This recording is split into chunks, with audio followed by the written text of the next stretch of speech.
अस्सलामुअलैकुम। Straight talk में खुश आमदीद। आपके साथ मैं हूँ आयशा बख्श। इलेक्शन कमीशन ने तौहीन इलेक्शन कमीशन केस में इमरान खान, असद उमर और फवाद चौधरी की हाजिरी इस्तिस्ना की दरख्वास्त मुस्तरद करते हुए तीनों रहनुमाओं के काबिल ज़मानत वारंट गिरफ्तारी जारी कर दिए हैं। 3 जनवरी को सुप्रीम कोर्ट ने इलेक्शन कमीशन को इमरान खान के खिलाफ तौहीन इलेक्शन कमीशन की कार्रवाई जारी रखने की इजाज़त दी थी। गुज़िश्ता साल अगस्त में इलेक्शन कमीशन ने इमरान खान, असद उमर और फवाद चौधरी को मुख्तलिफ जलसों, प्रेस कॉन्फ्रेंसेस और मुतादिद इंटरव्यूज़ के दौरान इल्ज़ामात आयद करने पर इलेक्शन कमीशन की तौहीन और साथ ही इमरान खान को तौहीन चीफ इलेक्शन कमिश्नर का नोटिस भी जारी किया था।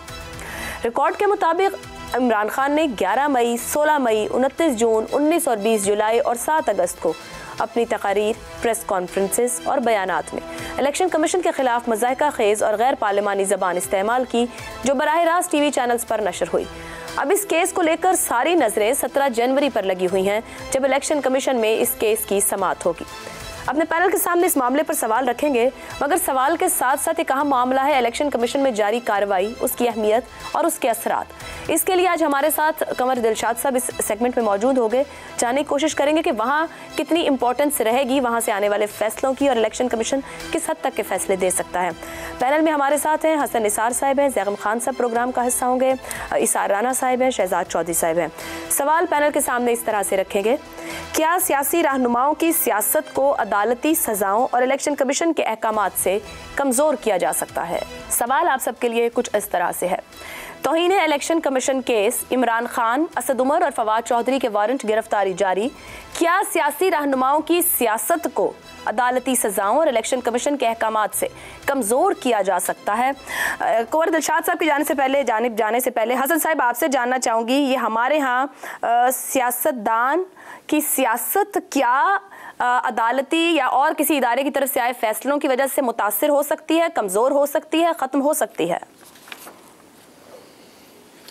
देखें आयशा, शख्सियत परस्त माशरे में किसी भी किस्म की सज़ा जो है ना, वो बंदे की मकबूलियत को या उस पार्टी को डैमेज नहीं कर सकती।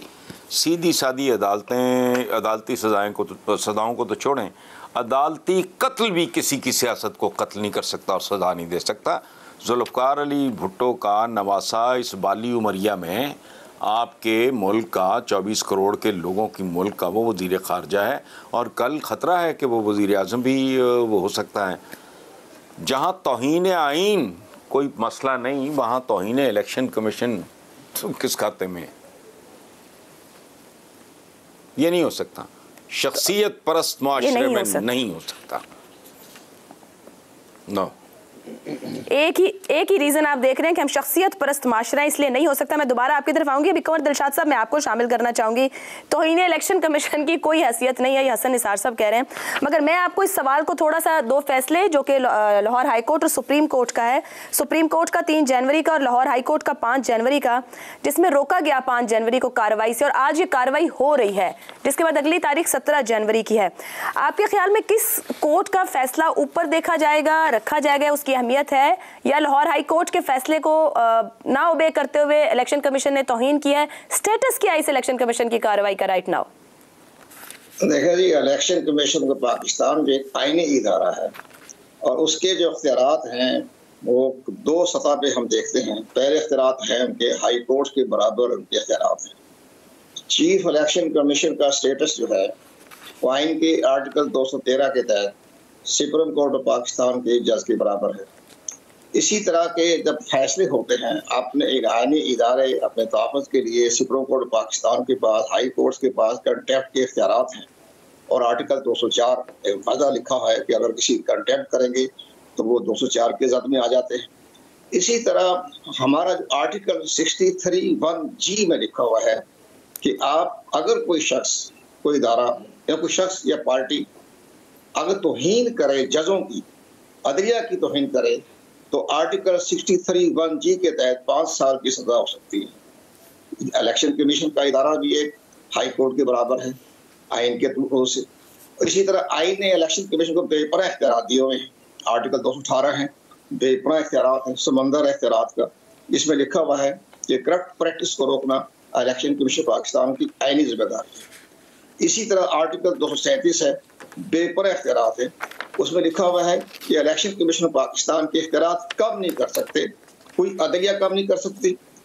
इसके बाद यहाँ तक लिखा हुआ है कि पार्लियामेंट, कौमी असम्बली, सेनेट और सूबाई असम्बलियाँ वो इलेक्शन कमीशन पाकिस्तान के इख्तियारात को कम नहीं कर सकती, बढ़ा सकती है, इजाफा कर सकती है। और दूसरे साथ उन्होंने ये भी कहा है कि अगर कोई ऐसा फैसला किसी अदलिया से आ जाए जो इलेक्शन कमीशन के आर्टिकल 218 से मुतसादम हो, तो इलेक्शन कमीशन पाकिस्तान उस आर्डर को तस्लीम न करने का रवादार है, इनकार कर सकता है। इसी तरह ये इख्तियारात तो बेशुमार है, लेकिन आप इनकी इख्तियारात, यही इख्तियारात Indian chief election Indian chief election के पास वही इख्तियारात है जो हमारे पास है। इसी तरह से अब मामला आ गया है, इमरान खान साहब नेशनल लीडर हैं, कोई शक व शुबा नहीं, चारों सूबों में उनकी हुकूमत है, लेकिन इसके साथ साथ लेकिन इदारे के साथ इज्जत और एहतराम करना जो है तमाम सियासी पार्टियों का फर्ज बन जाता है। तनकीद करें, फैसले पर तनकीद करें, शदीद हम भी तनकीद करते हैं, बाद हाई कोर्ट के, सुप्रीम कोर्ट के फैसले आते हैं, हम भी तनकीद करते हैं, लेकिन किसी शख्सियात के बारे में तज़हीक अमेज़ गालियाँ, कमीना, जलील इस अंदाज से बात करना वो सियासी रहनुमा को ज़ेब नहीं देता। इसी तरह ये 2 साल से इमरान खान साहब चीफ इलेक्शन कमिश्नर और बाकी जितने उनके मेंबर हैं उनके खिलाफ जो है वो बड़े शदीद लफ्जों में उनको याद करते रहते हैं, तनकीद करते हैं, हर जगह करते हैं। अब इलेक्शन कमीशन पाकिस्तान ने सेक्शन 10 के तहत जो आर्टिकल 10 जो हमारा इलेक्शन एक्ट 2017 का जो सेक्शन 10 है वो पढ़ें आप, वो बहुत अहम हमारा सेक्शन है। इसमें लिखा हुआ है क्रिमिनल कंटेम्प्ट। अब इमरान खान पे जो उनके 2 साथियों पे जो लगी है तो वो लगी है क्रिमिनल कंटेम्प्ट। उसमें लिखा हुआ है कि वो सजा दे सकता है, इलेक्शन कमीशन पाकिस्तान 3 साल की सजा दे सकता है, और क्रिमिनल कंटेम्प्ट के तहत कार्रवाई की जाएगी जो कि ऑर्डिनेंस 2003 के रो के मुताबिक जो आर्टिकल 204 के बराबर है। तो ये तमाम इख्तियारात सर, ये क्रिमिनल कंटेम्प्ट की सजा जब आप 3 साल कह रहे हैं तो 3 साल के लिए पार्लियामान से नाअहली की सजा होगी फिर, क्योंकि जो पहले तोशाखाना रेफरेंस में आई जिसके बाद आपने भी अपने आर्टिकल में लिखा वो पार्लियामान की मेंबरशिप से नाअहल हुए मगर जमात के सरबराह वो रहेंगे जो कि पॉलिटिकल पार्टीज इलेक्शन एक्ट कहता है।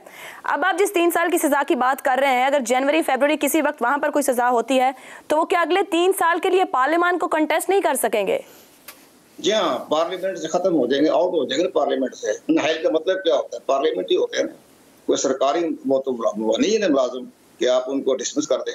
वो तो ये होता है ना कि ये तो अपने पार्लियामेंट से हो जाएंगे, नाहल हो जाएंगे, और ये नाहल होता हुआ मंजर देखेंगे आप, अभी आप देखते जाइए, क्योंकि तमाम डॉक्यूमेंट 2 साल के जो हैं वो इलेक्शन कमीशन ने तैयार किए हुए हैं, जो उन्होंने पैमरा से मंगाए हुए हैं, तमाम इदारों, तमाम अखबारात की तमाम कटिंग, तमाम स्टेटमेंट, हर चीज इलेक्शन कमीशन के दायरा-कार में मौजूद, दायरा-कार में भी है और तैयार किए हुए हैं।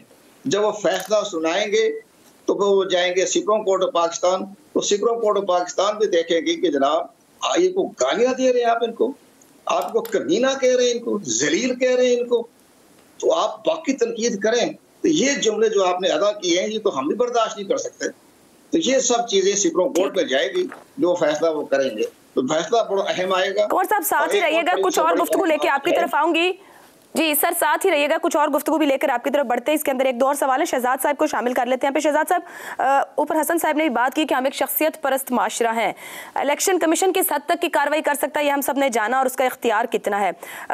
क्या सियासतदान की सियासत कमज़ोर ख़त्म, या जैसे हमारे यहाँ तो बड़ा आमतौर पर -1 की डिस्कशन बहुत पहले ही शुरू हो जाती है, कौन सिस्टम के लिए मुनासिब नहीं, अब वो -1 की तरफ जाएगा, कभी हम -2 -3, आप समझ रहे हैं कि कम करते हुए -1 की तरफ मामला जा सकता है या जाएगा? आयशा, बड़ा मुश्किल है, नहीं ना जा सकता है ना जाना चाहिए। हमारी तारीख जब भी इस तरह की कोई कोशिश की जाती है वो उल्टी होके आती है हमारे सामने। नवाज शरीफ को कौन माइनस कर सका? आप जुल्फ़िकार अली भुट्टो को भूल जाइए, तो इमरान खान को कौन माइनस करेगा, चाहे जो मर्जी हो जाए। लेकिन मुझे कुछ ऐसे बुनियादी चीज़ें एज अदना स्टूडेंट ऑफ लॉ, जो यानी एक लॉ भी लॉजिक है ना, लॉजिक की बुनियाद पे लॉ बनता है हमारे यहाँ। मेरी अपनी समझ ये है, और कंवर दिलशाद साहब बेहतर रहनुमाई मेरी करेंगे इस चीज़ के अंदर, लेकिन मेरा अपना ख्याल है कि इलेक्शन कमीशन अदालत या हाई कोर्ट की पावर्स उस तरीके से इंजॉय करता है उस चीज़ों के अंदर जो कि इलेक्टोरल लॉज और इलेक्शन से रिलेटेड इश्यूज हैं। मिसाल के तौर पे अगर चीफ इलेक्शन कमिश्नर की ज़ात को कोई निशाना बनाता है तो चीफ इलेक्शन कमिश्नर पाकिस्तान की आम अदालतों के पास चला जाता है और उसके ऊपर डेफेमेशन या लायबल वो लगा सकता है और कह सकता है कि इस आदमी ने मेरी डेफेमेशन की है, वो उसको उसी तरीके से ट्रीट किया जाएगा। मिसाल के तौर पे जनरल, किसी आर्मी के जनरल या आर्मी के चीफ के बारे में बात की जाती है, तो क्या आर्मी उसको कोर्ट मार्शल कर सकती है? हरगिज़ नहीं।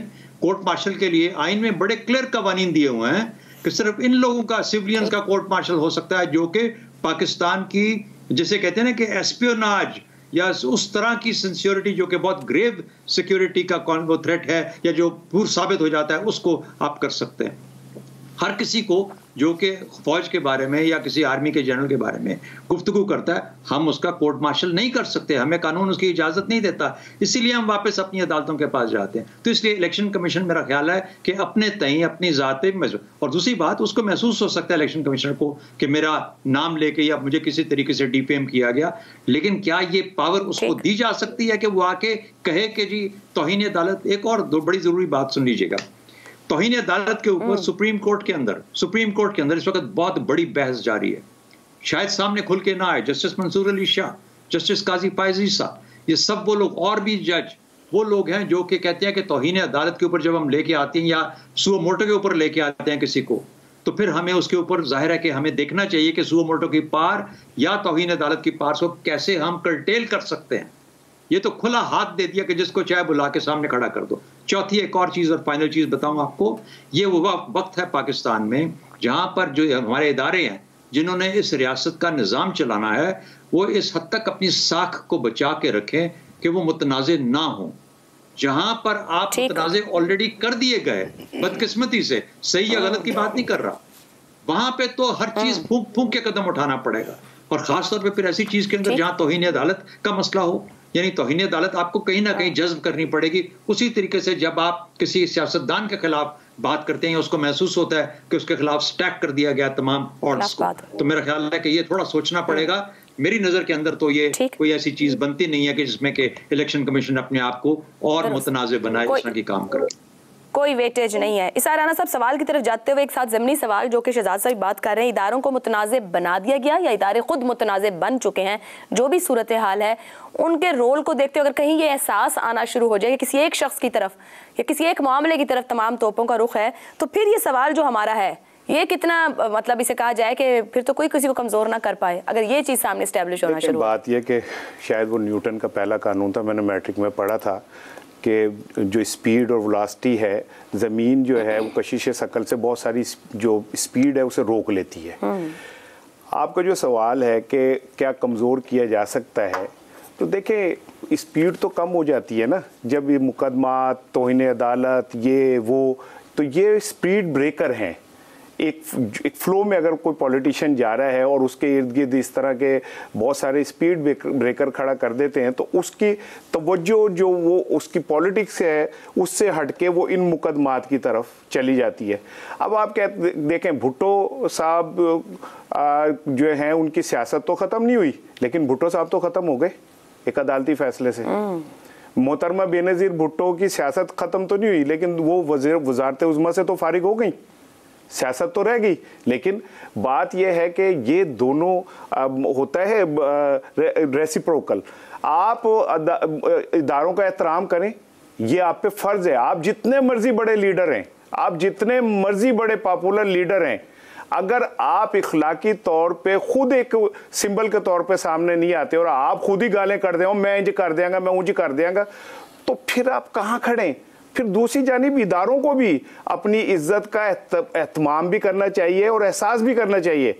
उन्हें ये तासुर नहीं कायम होने देना चाहिए कि वो शायद किसी के साथ पर्सनल हो रहे हैं। ये बड़ा एक बारीक सा मोहल्ले के शरारती बच्चों से जो बुजुर्ग होते हैं वो कतरा के गुजरते हैं, वो उनके सामने नहीं खड़े हो जाते कि तू मैनू ये कह रहे थे मैं भी इंज कर दांगा। बड़ापन ये होता है कि आप चीजों को इग्नोर करें। को मोहल्ले का वो शरारती बच्चा और इदारों को बुजुर्ग कह रहे हैं। जो बयानात सियासतदान देते हैं वो किसी शरारती बच्चों से कम नहीं होते। वो किसे वही लैंग्वेज इस्तेमाल कर रहे होते हैं ना जो बच्चे कर रहे होते हैं गुस्से के अंदर। वो अब किसी को आप इदारे पर्दा कर जाएं, वो जो सियासतदान करते हैं। मैं पर्दा करना तो खैर बहुत ही खतरनाक है, वो वाला पर्दा ना करें, अल्लाह ना करे। लेकिन मैं ये पर्दा कह रहा हूँ कि थोड़ा सा आप अपना रख रखाव भरम को कायम रखने के लिए भी कोई थोड़ी कुर्बानी देना। ये तो मत करें कि अगर वो बच्चों में लड़ाई का भी देखिए ना, जब वो बच्चा एक ऐसे करता ना तो फिर दूसरा जब तक ऐसे नहीं करता ना उसे चैन नहीं आता, माँ पकड़ के खींच रही होती है, कहती है नहीं इसने मुझे यूं किया मैं भी यूं ही करूंगा। तो फिर तो आप सब बराबर हो गए। और इस बराबरी की खेल के अंदर कौम को क्या मिल रहा है? कुछ भी नहीं। ठीक है, बराबरी के खेल के अंदर एक गरीब आदमी को क्या मिल रहा है? कख नहीं मिल रहा उसे। ठीक है, ये बड़ा एक इंटरेस्टिंग पॉइंट है दरमियान में। कंवर साहब की तरफ जाने से पहले हसन निसार साहब मैं आपकी तरफ आऊंगी। यहाँ पे ये जो शहजाद साहब ने भी बात की अहमियत को लेकर भी और फिर सियासत को भी, और यही बात कुछ और अंदाज में इसार राना साहब ने की, सियासतदान की यानी कि पॉपुलर पॉलिटिक्स के अंदर किसी भी तर्ज का नारा या आवाज लगा दी जाती है और हम इसी को कहते हैं नहीं पॉपुलर पॉलिटिक्स सियासतदान कर रहे हैं, इससे उसको फेम मिल रहा है। सियासतदान की हद और इदारों की हदें, क्या इसका तयन मुमकिन है कि अपनी अपनी हद के अंदर रहते चला जाए ताकि इज्जत एहतराम सबका बचा रहे? आयशा देखें, एक बड़ा आपको थंब रूल बताता हूँ मैं। किसी भी माशरे के ज़वाल और उसकी तबाही पे जब वो जो हरफ आखिर है ना, वो जानती हैं क्या होता है? वो ये होता है जहाँ जायज़ नाजायज़ सही और गलत पे तमीज़ मिट जाए।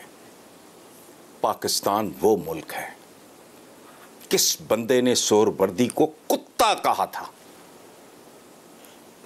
आप तो इनकी बात कर रही हैं, तो लौंडे लपाटे हैं, ये तो मुहिमजू हैं।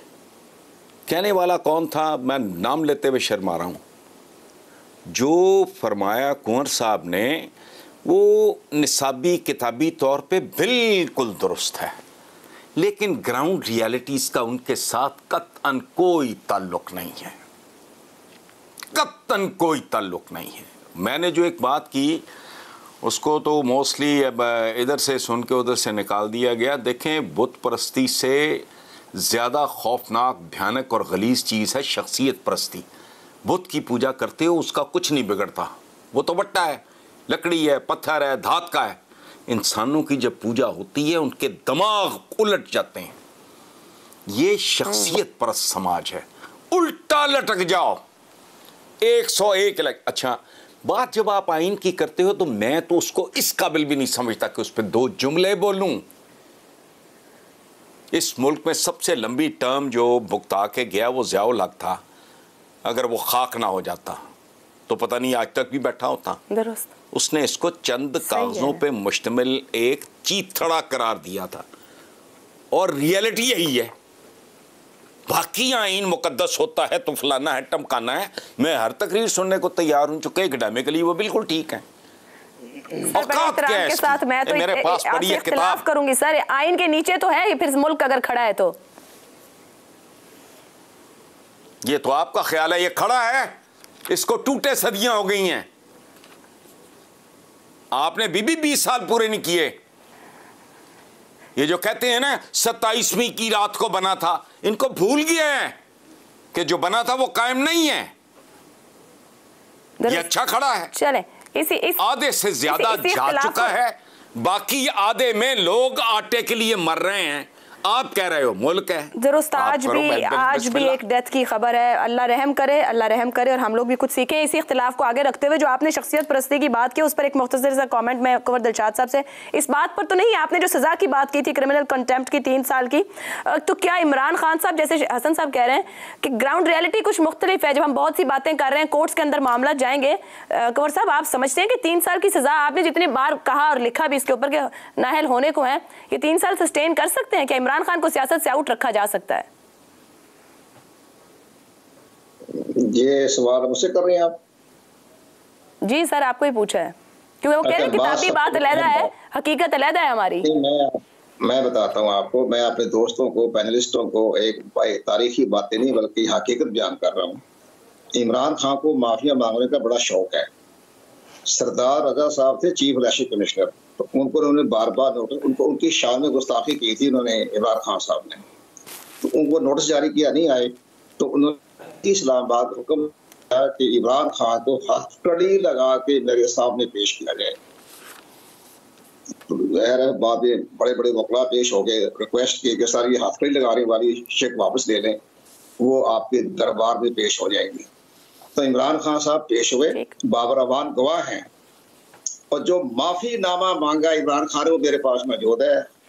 कानों को हाथ लगाया, नाक से लकीरें खींची, कि सर मुझे माफ कर दें, मेरी तौबा, मैं कभी आइंदा इलेक्शन कमीशन पाकिस्तान के बारे में कोई ऐसी बात नहीं करूं, मुझे माफ कर दे, खुदा के वास्ते मुझे माफ कर दे, खुदा के वास्ते रहम करे मेरे ऊपर। वो सारा मेरे पास मौजूद है। वो माफी मांगी, ठीक, और उसके बाद उन्होंने इलेक्शन कमीशन में तो बड़ा बन है ना, गलती तस्लीम करके माफी मांग ली। तारीफी बात है। इसी तरह एक और बड़ी बात है, आपके प्रोग्राम में जरा पैनल ज्यादा होता है, बातें सही पूरी तरह से हम कह नहीं सकते। नवाज शरीफ ने 10 दिसंबर 96 को चीफ इलेक्शन कमिश्नर सरदार फखर आलम की शान में गुस्ताखी की, तो सरदार फखर आलम ने नवाज शरीफ को तलब किया, और तलब करने का नोटिस मैंने बाई हैंड दिया उनको, नवाज शरीफ को, मैं गवाह हूं उस चीज का। और वो जब सुबह देर सुबह उनके अदालत में माफी मांगी नवाज शरीफ ने, और वो थे साथ उमर अयूब थे, सरताज अजीज थे।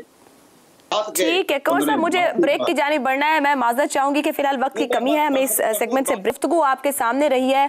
तमाम मेहमानों की इदारों का अपना डिकोरम है, लेकिन जिस तरह की ज़बान लबो लहजा इस्तेमाल किया जाए तो कंवर साहब कहते हैं कि इलेक्शन कमीशन एक्शन ले सकता है, मगर हमारे पैनल की राय यह है कि इससे कोई फ़र्क नहीं पड़ेगा, ना कोई अहमियत रहेगी। एक ब्रेक लेते हैं, ब्रेक के बाद वापस आएंगे तो बात करेंगे पंजाब में जारी सियासत की, जिसका कोई सिरा हाथ नहीं आ रहा। इस ब्रेक के बाद स्ट्रेट टॉक में एक बार फिर खुशामदीद। इमरान खान ने पंजाब में अपने इत्तेहादी वजीर आला परवेज इलाही पर अदम एतमाद का इजहार करते हुए कहा है कि इनकी अरबों की करप्शन के इल्जामात के बायस उनकी मकबूलियत मुतासर हो रही है। इमरान खान ने कहा कि वो पंजाब में मखलूत हुकूमत के खिलाफ ऐसे इल्जामात बर्दाश्त नहीं कर सकते। PTI के कई रहनुमा ये समझते हैं कि वजीर आला पंजाब कानूनी पेचीदगियों की आड़ में एतमाद के वोट में ताखीर की कोशिश कर रहे हैं। उनका ख्याल है कि परवेज इलाही असेंबली की तहलील में मजीद ताखीर करने के लिए इस मामले को सुप्रीम कोर्ट में ले जा सकते हैं। उधर PTI रहनुमा ये इतराफ़ कर रहे हैं कि वज़ीर आला पंजाब परवेज इलाही असेंबली की तहलील में रुकावटें पैदा कर रहे हैं, क्योंकि वो पहले ही से ये तय कर चुके हैं कि असेंबली को अपनी आईनी मुद्दत मुकम्मल करनी चाहिए। इसी मामले पर पैनल के सामने सवाल रखेंगे। सवाल इस तरह से है, करप्शन इल्जामात पर इमरान खान का परवेज इलाही पर अदम एतमाद का इजहार, क्या परवेज इलाही PTI की सियासत को नुकसान पहुंचा रहे हैं?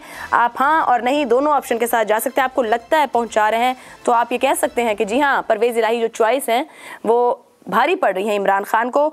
अदरवाइज दूसरी सूरत है कि जी फायदा दे रहे हैं PTI को। हसन निसार साहब,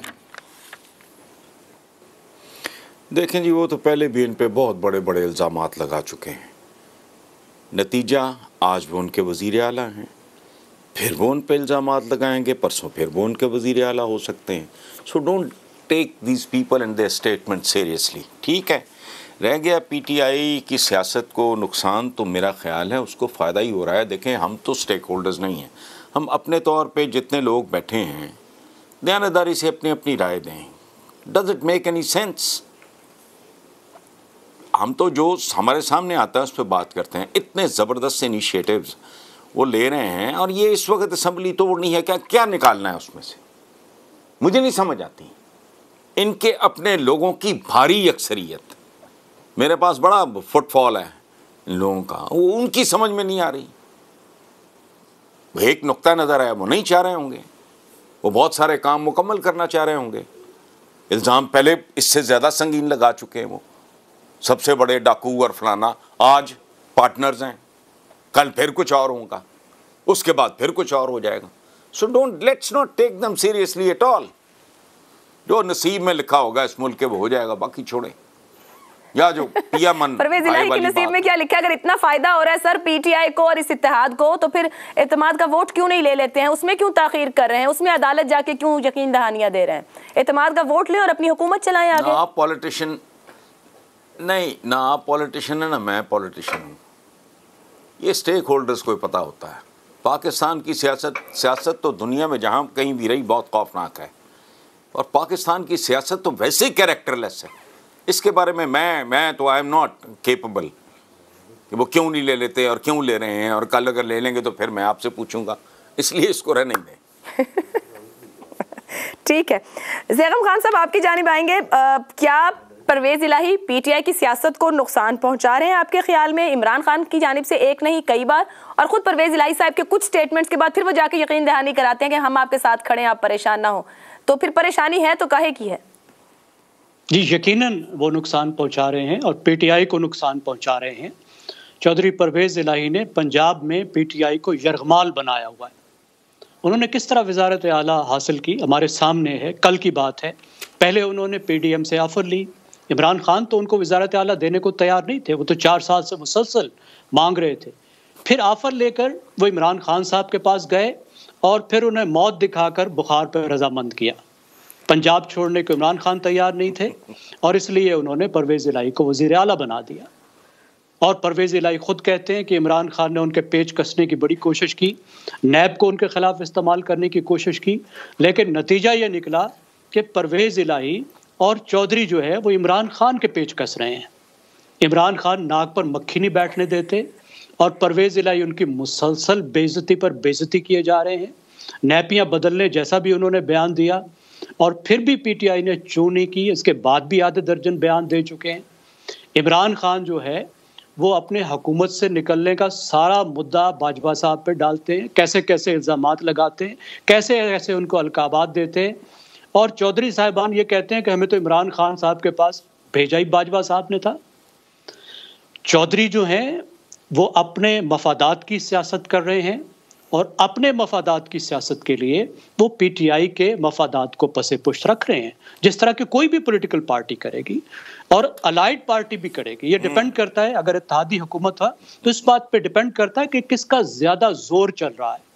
असेंबलियों के डिसोल्यूशन का मसला देख लें, चौधरियों को वारे नहीं खाता, वो अरबों रुपए खर्च करना चाह रहे हैं अपनी कॉन्स्टिट्यूंसीज पर, उधर पे लाए हैं। अगली जो बात है उनकी वो है सीटों की डिमांड की, जिस पर अभी कोई फाइनल बात नहीं हुई और उस पर भी वो पेच कस रहे हैं, मैक्सिमम सीटें लेना चाह रहे हैं।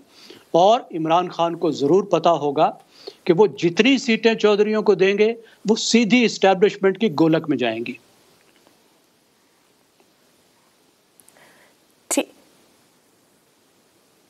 ठीक है, ज़ैगम खान साहब बार बार कह रहे हैं कि कौन किसके पेच कस रहा है। शहजाद साहब, सवाल थोड़ा सा आपकी तरफ ट्विस्ट से रखते हुए, क्या परवेज़ इलाही पंजाब की सियासत में फायदा उठा रहे हैं इस वक्त? देखिए, एक बात है कि हमारे यहाँ आम गुफ्तगू में एक मुहावरा इस्तेमाल किया जाता है आम रोजमर्रा के अंदर कि वो बड़ा सियासी आदमी है। अब मुझे इससे ज्यादा कहने की जरूरत नहीं है कि सियासी आदमी का मतलब क्या है। जब हम आम आदमी, यानी कि सियासतदान की बात नहीं कर रहा कि यार बड़ा सियासी है, तो इस सियासी का मतलब क्या होता है इसका अंदाजा हमें हो जाना चाहिए। सियासत हमारे मुल्क की बदकिस्मती से अब ऐसी ही होके रह गई है कि जो सियासतदान हैं वो भी बड़े सियासी आदमी। हैविंग सेड दैट, शुक्र खुदा का करें कि चौधरी परवेज़ इलाही आज भी चीफ मिनिस्टर है और असेंबली डिसॉल्व नहीं हुई। उसकी वजह यह है कि कहीं ना कहीं पे कोई आटा पहुंच जाता है, कहीं ना कहीं पे 1122 की कोई गाड़ी पहुंच जाती होगी, कहीं ना कहीं पे कोई पुलिस का कोई थानेदार भी एक्सेस हो जाता होगा, अप्रोच हो जाता होगा। इसलिए मामलात जो हैं दुनिया के अवाम के वो किसी ना किसी शक्ल में चल रहे हैं। इनके मसाइल क्या हैं? इनके मसाइल ये हैं कि मैंने असेंबलियां तहलील करनी है, इसमें कोई शक नहीं। मैं ज़ैगम की बात से एग्री करता हूं कि कंट्रोल इस वक्त परवेज़ इलाही के हाथ में। वो क्यों अपने हाथ से कंट्रोल देगा? उसको तो ये भी नहीं पता होगा कि अगले इलेक्शन जब भी होंगे मैं उसमें वापस अपनी सीट ले पाएगा या नहीं ले पाएगा। उसके आम आदमी जो है, जो आपने कलामी की माजरत आपके इसी जुमले पर, क्या मैं कह सकती हूँ कि इमरान खान के पास अब पंजाब का कंट्रोल नहीं रहा है और ये उनको डैमेज देगा आने वाले इंतखाब में? मेरा ख्याल है कि नहीं रहा, और उसकी वजह ये भी है कि सिर्फ परवेज़ इलाही की वजह से नहीं है, उसकी वजह पीटीआई के अंदर की अपनी भी दूसरी सोच का ख्याल है। इमरान खान अब एक तरह से इमरान खान उनको ब्लैकमेल करने की कोशिश कर रहा है और वो इस वक्त पोजीशन ऑफ अथॉरिटी और पावर के अंदर बैठ के परवेज़ इलाही ये कह रहा है कि वो मेरे पास कंट्रोल है। वो तो लिख के दे आए हाई कोर्ट के अंदर कि मैं डिसॉल्व नहीं करूंगा। तो पहले हाई कोर्ट का फैसला होगा कि डिसॉल्व होनी है कि नहीं होगी, या वो इजाजत देगा, तो उसके बाद ही मामला चलेगा ना। तो इसलिए आहिस्ता आहिस्ता इमरान खान साहब इस तरीके की बातें करके अपने आप को रिलेवेंट पंजाब के लिहाज से या सियासत के लिहाज से तो रख सकते हैं, लेकिन अगर वो पाकिस्तान के और पंजाब के अवाम के बारे में सोचना चाहते हैं तो शुक्र करें कि असेंबलियां भी तहलील नहीं हुई और काम करने वाला एक आदमी ऐसा भी मौजूद है जिसका तजर्बा भी है और जो काम कर भी सकता है और कर भी रहा है, अगर उसको करने दिया जाए। बाकी जहां तक पैसा करप्शन का मामला है, वो फिर सिर्फ परवेज़ इलाही या कोई और जिसका नाम वो लेके कहते हैं उधर नहीं है, वो पूरे पाकिस्तान का मसला है। उसके लिए हल कोई और लॉन्ग टर्म किसी किस्म का करना पड़ेगा। उधर क्यों जाते हो अपने साथियों की तरफ? थोड़ा सा अक्रॉस दी चैनल भी जाके देख लो, क्या उसका कुछ कर पाए आप अभी तक? तो मेरा ख्याल है कि थोड़ा सा सब्र करें, इतनी जल्दी नहीं करनी चाहिए। शुक्र करें कि कोई ना कोई निजाम हल्का फुल्का टूटा फूटा कोशिश कर रहा है चलने की। आप सब्र का इमरान खान साहब को कह रहे हैं, किसी और को कह रहे हैं थोड़ा सब्र करें? जी, मैं इमरान खान साहब से बात कर रहा हूं, क्योंकि मेरा ख्याल है पाकिस्तान ज्यादा बड़ा है। इमरान खान की वज़ारत उज़्मा इंशाल्लाह उसको मिल जाएगी अगर उसकी किस्मत में होगी तो, लेकिन वो थोड़ा लेट स्टार्ट हो सकती है, लेकिन पाकिस्तान का कायम रहना ज्यादा लाजिम है। बेशक, नो डाउट।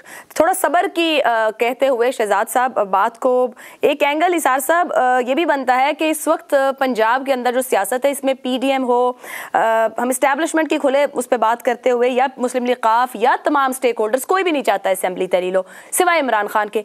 क्या कहा जा सकता है कि इमरान खान खुद भी नहीं चाहते अंदर से कि असेंबली तहलील हो, बस एक दिखाने को नारा है कि हम इस सिस्टम से लड़ रहे हैं?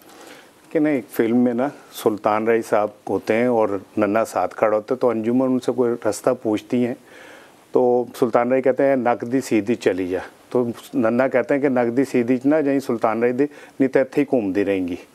तो ये जो हमारी सियासत की नाक है ना, ये इतनी गोल है कि इसी में ये घूम रहे हैं सारे और इसी में घूमते रहेंगे, क्योंकि इन सब की बका इसी में ही है।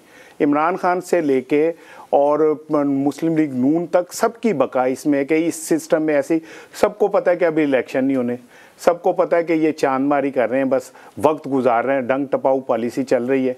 लेकिन ये जो परवेज़ इलाही और इमरान खान साहब में चल रहा है ना, ये दो दोस्तों की कहानी है जिसमें दोनों एक ही कंपनी का ना पैम्पर इस्तेमाल करते रहे, नेपीज़ इस्तेमाल करते रहे। अब थोड़ा सा ज़रा कोई मामलात आगे पीछे हो गए, लेकिन एक मेरी बात याद रखिएगा कि पिछले 6 माह में परवेज़ इलाही साहब ने 15 अरब रुपए खर्चे हैं अपनी एडवर्टीजमेंट पे। 2.5 अरब रुपए माहाना के हवाले हिसाब से वो मीडिया में अपनी शख्सी उसकी प्रमोशन के लिए काम कर रहे हैं। उन्हें इससे अच्छा मौका कभी नहीं मिलना, इससे अच्छा और इतने ज़्यादा पैसे उन्हें कभी नहीं मिलने। तो वो को पागल हैं कि वो एमवी असेंबलियाँ तोड़ दें इमरान खान साहब के कहने के ऊपर।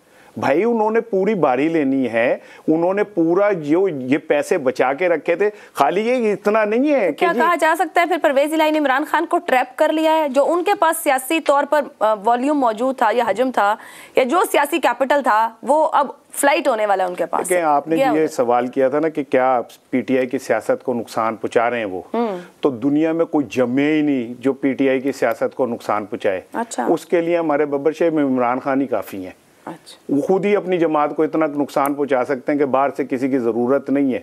यही वजह है कि आप देख लें, जो अभी शहजाद भाई भी कह रहे हैं कि विदन पार्टी भी बड़ी जिसे कहते हैं ना एक फ्रस्ट्रेशन लोगों के अंदर मौजूद है। और मैं ज़ाती तौर पे समझता हूँ कि पीटीआई का वजूद पॉलिटिकल पार्टी के तौर पे वो अप्रैल के बाद से शुरू हुआ है, एक सियासी जमात के तौर पे। उससे पहले तो एक हनीमून पीरियड था और सारी चीज़ें बागों में झूले पड़े हुए थे, बाहर के गीत गाए जा रहे थे। अब पता चलेगा कि पार्टी को आप किस सतह पे संभाल सकते हैं। अब पता चलेगा पीपल्स पार्टी ने ज़ियाउल हक के दौर में 10 साल एक मुश्किल वक्त गुजार के सरवाइव कर लिया। नून लीग भी किसी हद तक सरवाइव कर गई, वापसी कर ली। इमरान खान की कायदाना सलाहियतों का तो इम्तहान अब है, लेकिन जो सूरत हाल मुझे नज़र आ रही है ना, वो ये है कि आने वाले दिनों में आप देखिएगा कि जैसे गर्मी के अंदर बच्चों के, गरीब बच्चों के जिस्म पे दाने निकल आते हैं ना, उसी तरह पीटीआई में से दाने निकलेंगे। अच्छा, और यहाँ पे इमरान खान का पता चलेगा कि वो कितने कायद हैं।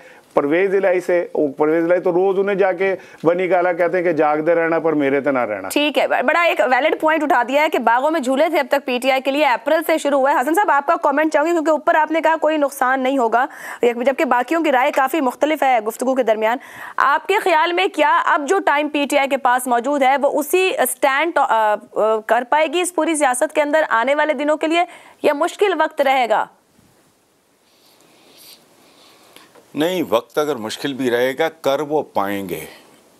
और याद रखें एक बात कि ये दाने शाने उस वक्त निकलेंगे जब उनको पता लग जाएगा कि पीपल्स पार्टी, ये पीटीआई के गुब्बारे से हवा निकल गई है, और ये उससे पहले नहीं निकल सकती जब तक पीटीआई को एक बार और इक़्तिदार नहीं मिलता और वो एक टर्म पूरी नहीं करते।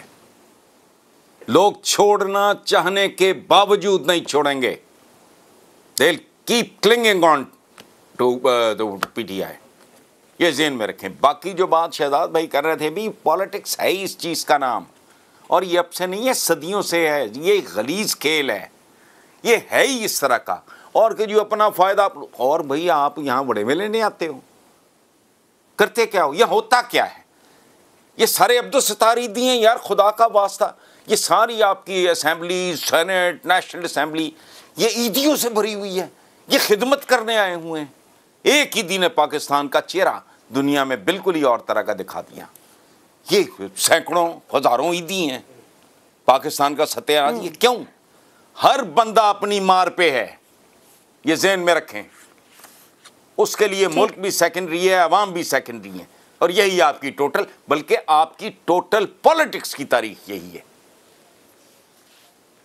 ठीक है ज़ैगम साहब, ये जो गुफ्तगू हो रही है, जरदारी साहब भी पंजाब आने को हैं, PDM इत्तेहाद एक अलहदा तरीके से मामले को देख रहा है, जबकि जो इस वक्त हुकूमत है वो कहती है कि हम इनके ख्वाहिश पर नहीं लेंगे वोटर। वो गवर्नर राज की बातों की तरफ जा रहे हैं अगर एतमाद का वोट ना लिया। आपके ख्याल में अदालत से बाहर मामला तय हो जाएगा या अदालत कहेगी कि एतमाद के वोट की तरफ बढ़ें? देखिए आयशा, पहली बात तो जो हम गुफ्तगू कर रहे थे PTI के मुस्तकबिल के बारे में, मेरी राय ये है कि जो इतनी बड़ी जमातें हैं, ना वो आसानी से वजूद पाती हैं, ना वो आसानी से ख़त्म होती हैं। PTI पाकिस्तान की तीसरी मुल्कगीर जमात है। 70 साल में पीपल्स पार्टी, मुस्लिम लीग नवाज और उसके बाद PTI इतनी बड़ी जमात बन के सामने आई है। इनको गैर मकबूल होने में भी एक नस्ल चाहिए होती है। आप देख लीजिए 70 साल में 3 नस्लें और 3 पार्टियां, और गैर मकबूल होने में भी नस्ल चाहिए। उसके अलावा उनके फार्चून्स नीचे जा सकते हैं, एक आध इलेक्शन वो हार सकते हैं, उनकी अहमियत कम हो सकती है, वोट बैंक कम हो सकता है, कुछ अरसे हुकूमत से बाहर रह सकते हैं, ये सब हो सकता है। लेकिन शिराजा बिखरना PTI का, ये मेरे लिए मोस्ट अनलाइकली सिनेरियो है। पीपल्स पार्टी चौधरी साहब के साथ मिलकर खेल रही है। जितनी वो गिदड़ भभकियां लगा रहे हैं एक दूसरे को, उसका सिर्फ मकसद ये है कि पंजाब में अपनी जगह बनाए। पीपल्स पार्टी अपनी मार पर है, मुस्लिम लीग काफ अपनी मार पर है, और पीपल्स पार्टी मुस्लिम लीग नवाज के खिलाफ भी बयानात दे रही है पंजाब में जगह बनाने, खास तौर पे जनूबी पंजाब में। लेकिन मुझे नहीं लगता कि अगले इलेक्शन तक पीपल्स पार्टी को खास जगह बना पाएगी। मुझे यही लगता है कि 1 to 1 मुकाबले जो हैं वो इन 2 बड़ी पार्टियां जो इस वक्त हैं, मुस्लिम लीग नवाज और PTI। बिल्कुल लास्ट में शहजाद साहब का मैं कमेंट चाहूंगी। जैसे ज़ैगम साहब ने बात की, मकबूलियत से गैर मकबूलियत तक का सफर हमारे सामने भी PTI, पीपल्स पार्टी, नून लीग, तीनों जमातें हैं। पीपल्स पार्टी कभी कहलाती थी 4 सूबों की जंजीर, और फिर हमने मामला कहाँ देखे, अभी ज़ैगम साहब ने कमेंट कर दिया, उनको आने वाले इलेक्शन में भी नहीं लगता। आपको क्या लगता है शहजाद साहब, इस वक्त बहुत सी शॉट्स जो हैं वो जरदारी साहब दे रहे हैं, कोई जगह बना पाएंगे? अच्छा, उससे पहले जरा एक थोड़ा सियासत के बारे में बहुत अहम बात की हसन भाई ने, उसके ऊपर थोड़ा सा अपना नजरिया अपनी मैं आपको बता। हमारे यहाँ हमारे मुल्क के अंदर मसला ये हो गया है कि हमने सियासत और गवर्नेंस को अलग-अलग समझना शुरू कर दिया है और ट्रीट करना शुरू कर दिया है। मेरी नाकिस समझ और राय के मुताबिक गवर्नेंस ही असल सियासत हुआ करती है। ये हमारे मुल्क में ये सबक अभी तक सीखा नहीं गया और सीखा जाना चाहिए, और मैं अपने जो ज्यादा काबिल दोस्त हैं उनके साथ गुजारिश करूंगा कि गवर्नेंस ही सियासत है। सियासत जिसको हम आज तक सियासत समझते रहे हैं, जो कि उसकी खूबसूरत मिसाल दी हसन निसार साहब ने हकीकी तौर पर, लेकिन बदकिस्मती से वो एक गंद है, वो एक गलाजत है, वो सियासत नहीं है, और सियासत के लिए गवर्नेंस का होना बहुत लाजमी है। पहली बात तो ये होगी। दूसरी बात, ज़ैगम के साथ थोड़ा सा इख्तलाफ करते हुए ज़ैगम के साथ मेरी नजर में PTI का सबसे बड़ा मसला, और इसका शिराजा क्यों बिखरेगा, उसकी वजह यह है कि PTI एक इदारा बन के नहीं है उभरी, बल्कि ये एक शख्सियत के इर्द गिर्द एक उसका ह्योला है जिसके बन के उभरी है। वो शख्सियत अगर हट जाए वहां से तो there is nothing to hold। Shahzad साहब बहुत माज़रत चाहूंगी, मुझे आपको रोकना की कमी के बायस प्रोग्राम को हमें इख्तिताम की तरफ ले जाना होगा। हमारी सियासत किस तर्ज की और किस ढंग की हो रही है उस पर आपने राय जानी, और आने वाले दिनों में सियासी जमातों के पास क्या स्पेस होगी और किस तर्ज पर होगी, सियासत जरूर सवालिया निशान रहेगी। आप मुझे इजाजत दीजिए, अपना फीडबैक भेज सकते हैं। अल्लाह हाफ़िज़।